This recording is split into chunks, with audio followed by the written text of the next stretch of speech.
ওকে, তো চলো, এখন ঘড়িতে বাজে 9:25।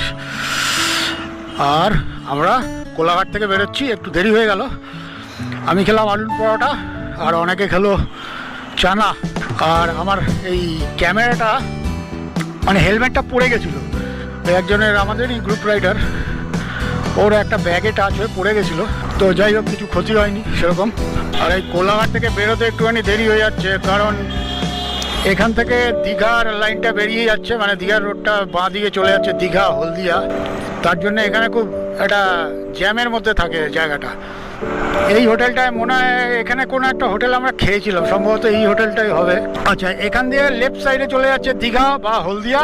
এই দেখো মার্ক করা রয়েছে এখানে, তোমরা দেখতে পাবে। সোজা গেলে খড়গপুর, বাঁ দিকে গেলে দীঘা, বাঁ দিকে গেলে হলদিয়া।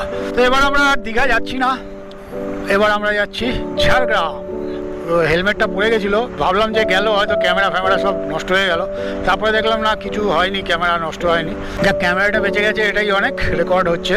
আর আমরা অলমোস্ট এখন বাড়ি থেকে 68 কিলোমিটার চলে এসেছি, আর আমার বাইক অ্যাভারেজ দিচ্ছে 47 কিলোমিটার পার লিটার।